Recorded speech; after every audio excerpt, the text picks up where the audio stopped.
Welcome. In this video, I'll show you how to go Instagram live. All right. If you found this video helpful, please leave a like and subscribe to the channel for more such tutorials. Now, first up, when I go ahead and tap on live right here, as you can see, there is a prerequisite. Okay. So only public profiles with 1,000 followers or more can create live videos. Also, private profiles can't go live. Okay. Do keep that in mind. Just basically go to your profile right here at the bottom right, and then tap on the plus sign at the top left.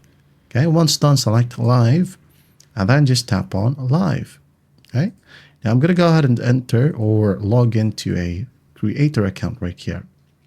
And as you can see, I don't have enough followers here as well.